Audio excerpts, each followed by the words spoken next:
طالعة النهاردة الأستاذة منى فاروق بعد غياب طويل، وكانت بتطلع تعيط وتبكي على السوشيال ميديا، وكانت محسسانا ان هي هتنتحر، وان كده خلاص ودي اخر ايامها، بسبب تنمر الناس عليها وبسبب الفيديو اللي كان متسرب لها.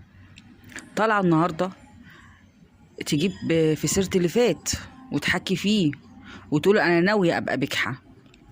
طيب لما انتي يعني كنت حاسه انك مقهوره قوي كده والناس كانت جايه عليكي، انت ليه بتتكلمي في اللي فات؟ اطلعي بس ما تتكلميش في اللي فات، وما تجيبيش سيره الشخص اللي كانت الناس بتهاجمك بسببه وبسبب الفيديو اللي اتسرب لك معاه.